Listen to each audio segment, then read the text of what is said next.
Fue en esa noche de paz, cuando las estrellas se voltearon para contemplar la tierra en asombro, cuando los cielos se acercaron, maravillados de un humilde pesebre, cuando una madre jovencita adoraba, mientras sus lágrimas cubrían el bebé en sus brazos. Y el canto de la tierra subió en Belén, tierno como el latido de su corazón, y todo duerme en derredor.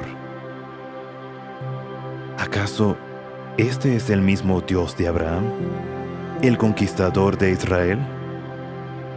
Este bebé, esta vida tan frágil, ¿es este niño cuyo nombre consume los cielos con fuego? Cuya voz clamó causando el estruendo del mar. El que forjó las montañas como guardianes del firmamento, cuya mano encendió la sequía en el desierto y la oleada en guerra de las huestes elementales. Quien sopló el aliento de vida al polvo y quebró el yugo del opresor, dispersando las cadenas de su pueblo como la arena, y los dirigió por la tierra con su columna de fuego. ¿Es este niño cuya presencia reventó con truenos sobre el Sinaí? ¿Quien rodeó a Job con el estruendo de viento? ¿El que se puso de pie en el fuego arrasador? ¿Quien ordenó juicio contra los tiranos? Cuya palabra ardió los labios de los profetas, quemando las páginas de la historia con la furia de su fuerza. ¿Será este mismo Dios que escogió llegar como el rey vulnerable, estableciendo su trono en pesebre y paja, provocando lágrimas entre los pastores, recibiendo regalos de los peregrinos, su fama desconocida en este mundo? Él es Jesús, el que brama por los cielos, y aún así susurra nuestros corazones. El que reina en victoria, pero se inclina a servir al quebrantado. Él es Dios en la furia, Dios en el silencio. Sostiene el equilibrio de este misterio en sus manos. Conserva nuestras preguntas hasta que no sean necesarias, hasta que lo único que vemos es Él.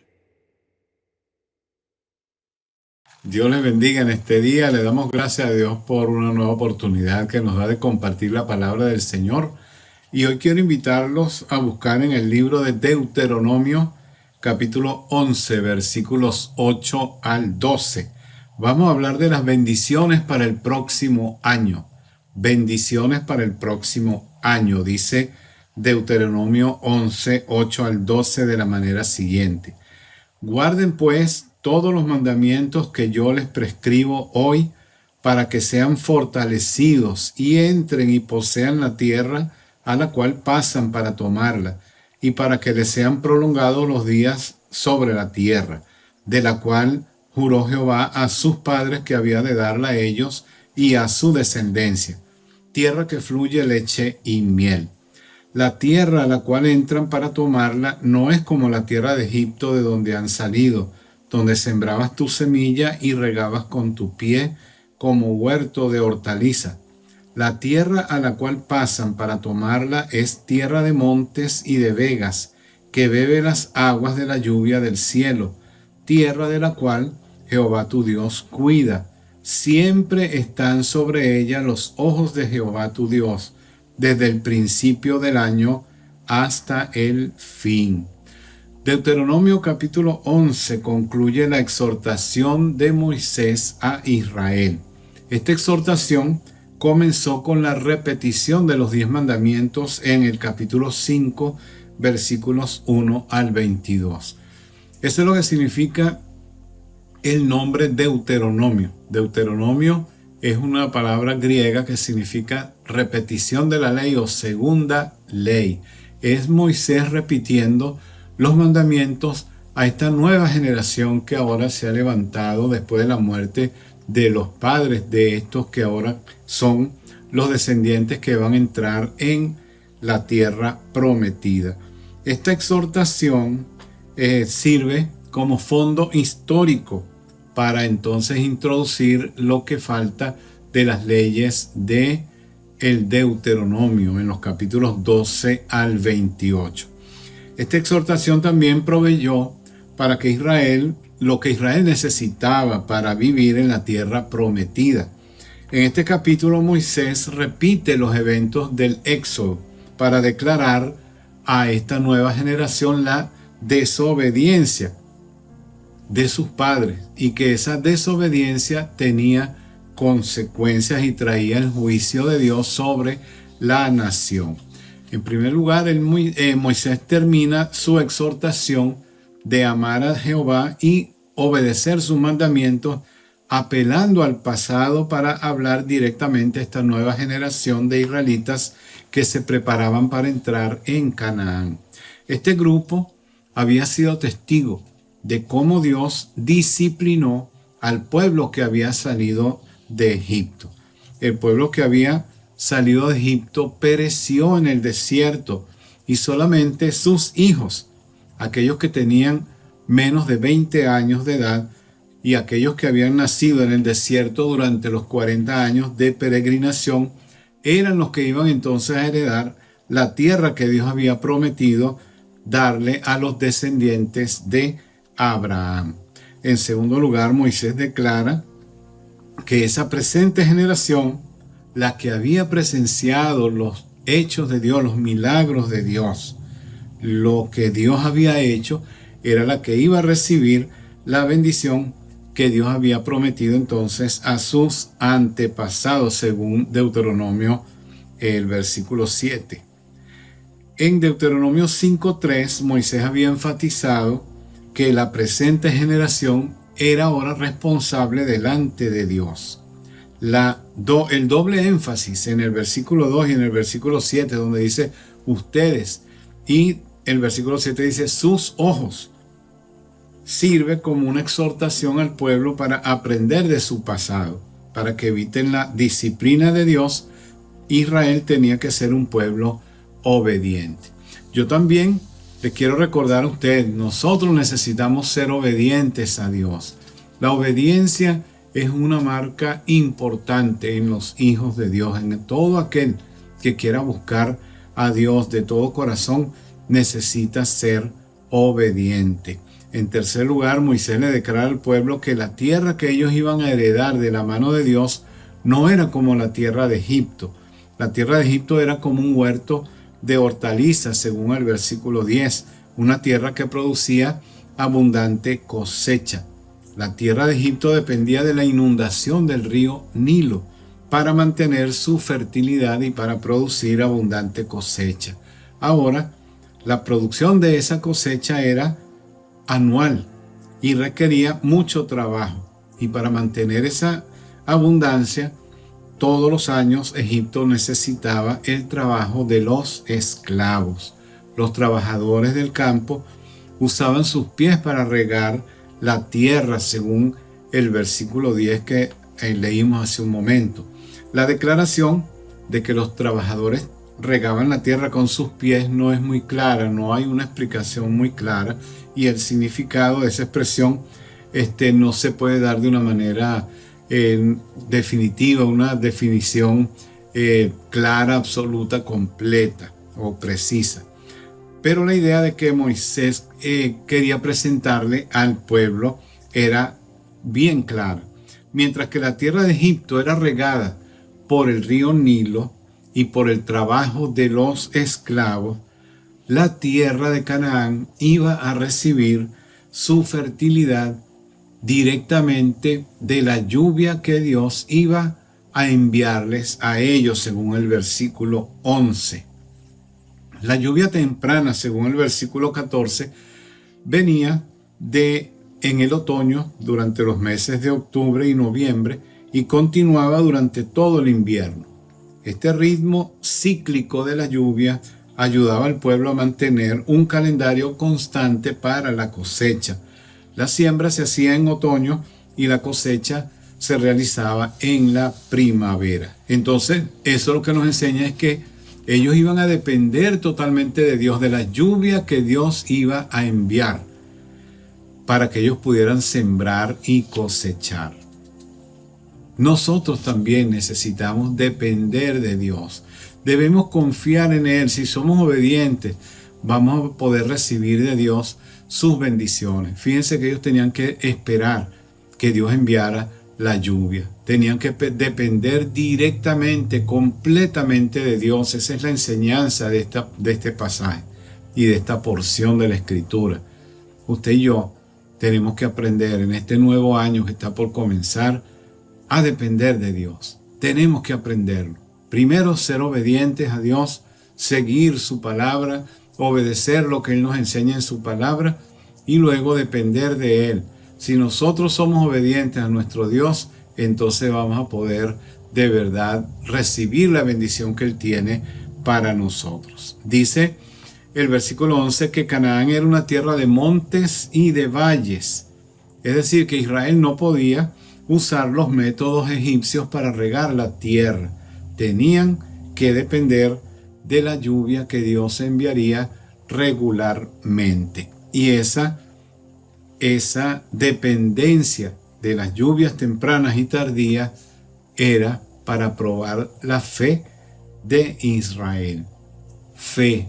Ese es otro ingrediente que necesitamos para este nuevo año que está por comenzar. Necesitamos poner nuestra confianza en Dios. La palabra de Dios dice en Hebreos capítulo 11, versículo 6, que la fe es lo que se espera, lo que uno espera de Dios. Es la confianza que uno deposita en Dios, que aunque nosotros sin ver lo que Dios va a enviar, sin verlo, nosotros creemos que Él nos va a enviar lo que necesitamos. Entonces, sin fe es imposible agradar a Dios, dice la palabra de Dios también. Entonces, la abundancia de la lluvia en su tiempo era una demostración de la bendición de Dios sobre Israel. Y la sequía iba a ser entonces evidencia de que Dios estaba juzgando, estaba enviando juicio al pueblo por sus pecados. Cuando ellos vieran que no iba a descender la lluvia como debería haber descendido, entonces era Dios juzgándole, enviando su juicio. Ellos tenían que enderezar sus caminos, enderezar sus pasos y volver a poner su confianza en Dios. En quinto lugar, el versículo 12 dice que Dios cuida de esa tierra. Los ojos del Señor están todo el año posados allí. Si Israel obedecía fielmente a los mandamientos del Señor y si Israel amaba al Señor con todo su corazón, Él prometía enviar la lluvia a su tiempo. La expresión amar al Señor con todo el corazón y alma aparece muy seguido en el libro del Deuteronomio. Si Israel amaba y obedecía a Dios, la tierra iba a producir a tiempo su grano, su vino y su aceite, que eran los tres productos que formaban la mayor parte de la producción de Israel, la producción agrícola de Israel. Dios también promete proveer abundancia de pasto para el ganado, según el versículo 15. Entonces, la lección que Moisés deseaba enseñar al pueblo era que por la obediencia de Israel, por la obediencia de ellos iban a gozar del fruto de la tierra e iban a tener abundancia para cada familia y para su ganado. En sexto lugar, la promesa de que Israel comería y sería saciado, según el versículo 15, también aparece frecuentemente en Deuteronomio como una promesa que Dios le da a Israel. Pero la bendición de la abundancia y la fertilidad de la tierra traía también en sí un peligro para el pueblo de Israel. El peligro era creer que la fertilidad de la tierra era producto o era obra de los dioses de Canaán, según el versículo 16. Y esta advertencia aparece en varios lugares en el libro de Deuteronomio. Por ejemplo, Deuteronomio 6, 11 al 14, Deuteronomio 8, 12 al 20 y Deuteronomio 31, 20. Les enfatiza a Israel que ellos no podían atribuirle la fecundidad de la tierra de Canaán ni a la obra de sus manos o a la bendición de los dioses de la fertilidad que creían esos pueblos que vivían en ese lugar y que Dios iba a sacar de esa tierra para dársela a Israel. Entonces, muchas veces nosotros pensamos que nos va bien, que están bien las cosas, porque es mi trabajo, por lo que yo gano, por lo que yo me esfuerzo, porque lo que yo hago. Y no debemos pensar de esa manera. Debemos pensar que es Dios el que nos ayuda. Dios es el que nos da la fuerza. Dios es el que nos da la salud. Dios es el que nos da el vigor, la energía y la sabiduría para hacer lo que hacemos, para poder obtener lo que necesitamos para nuestra vida diaria. En séptimo lugar, por cuanto existe una relación entre la lealtad y la obediencia a Dios y la prosperidad de la tierra, Moisés entonces exhortaba a Israel una vez más a que obedeciera los mandamientos que Dios había dado a esa nación. Las demandas de tener los mandamientos siempre presentes y la exhortación a enseñar los mandamientos a sus hijos y de escribirlos en las puertas y en las casas aparece en Deuteronomio 6 al 9. Era una obligación del pueblo enseñar a sus hijos a confiar también en Dios. La obediencia de Israel a las demandas del pacto entonces garantizaban que los días del pueblo de Dios sobre la tierra que Dios le iba a dar iban a ser tan numerosos como los días de los cielos sobre la tierra, según el versículo 21. Esta expresión entonces usa la estabilidad y la eternidad del cielo para simbolizar la idea perpetua de la promesa. Las promesas de Dios son fieles. Es lo que queremos enfatizar y lo que Moisés quería enfatizar aquí en la palabra de Dios. La promesa que Dios hizo a los patriarcas nunca iba a fracasar si Israel obedecía las palabras de Dios. Y por último, como recompensa por la obediencia de Israel, Dios promete echar a los habitantes de Canaán de la presencia de Israel para que ellos pudieran heredar la tierra. Esa promesa aparece también en Deuteronomio 4:38 y capítulo 9, versículo 1. Y se repite aquí donde acabamos de leer para exhortar a Israel a ser obediente a Dios. En la mente israelita, caminar sobre un área significaba tomar posesión de ese lugar. El versículo 24 habla de colocar sobre los pies, colocar sus pies sobre aquel lugar. Eso también significa sojuzgar. Ellos iban a tener el control total de aquel lugar. Israel iba a sojuzgar a sus enemigos y ellos tendrían miedo y pavor de los israelitas, según el versículo 25. Entonces, en resumen, ¿qué nos espera para este nuevo año? ¿Cuáles son las bendiciones que Dios promete para este nuevo año? Si nosotros somos obedientes a Dios y ponemos nuestra fe y nuestra confianza en Él solamente, Él ha prometido que nuestros días sobre la tierra iban a alargarse, que Él iba a proveer cualquier cosa que nosotros podamos necesitar y Él iba a bendecir a nuestros hijos, a nuestra familia, y nosotros tenemos el deber y la obligación de compartir con nuestros hijos también la palabra de Dios y dejar allí el legado que Dios nos ha dado a cada uno de la obediencia y de la fe. Dios ha prometido proveer para nuestras necesidades. Este nuevo año puede ser incierto para muchos, pero para el Hijo de Dios, para ti, si has puesto tu confianza en Dios, no debe haber ni debe existir ningún tipo de temor, porque nuestra confianza está puesta en Dios, en un Dios que no cambia, en un Dios que es fiel a sus promesas y en un Dios que ha dicho que Él va a bendecir nuestra vida. Recuerda lo que dice el pasaje: los ojos del Señor están sobre esa tierra desde el principio del año hasta el fin.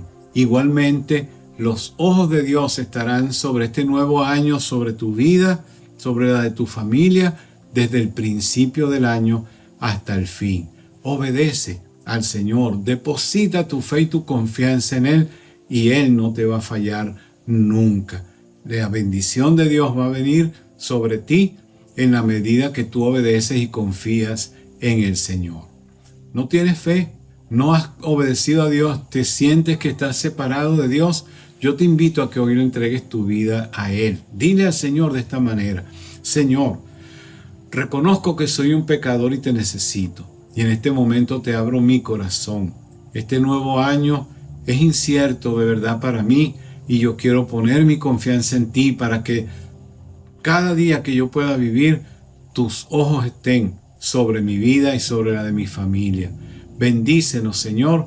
Yo te abro mi corazón para que entres en mi vida, para que perdones mis pecados y para que me ayudes de hoy en adelante a ser la persona que tú quieres que yo sea. En el nombre de Jesús. Amén. Amén. Dios te bendiga. Te felicito por esa decisión que acabas de tomar hoy y no tengas temor del próximo año, de lo que nos espere en el próximo año, porque tenemos puesta nuestra confianza en el Señor. Si te gustó el mensaje, dale like y si no te has suscrito a nuestro canal, suscríbete y marca las notificaciones para que puedas enterarte cuando vamos a subir otro de estos mensajes para predicar la palabra del Señor y tú puedas crecer en el conocimiento de la palabra del Señor. Si tienes alguna duda, alguna pregunta, escribe a mi correo que aparece allí en la pantalla también. Dios te bendiga. Hasta la próxima oportunidad.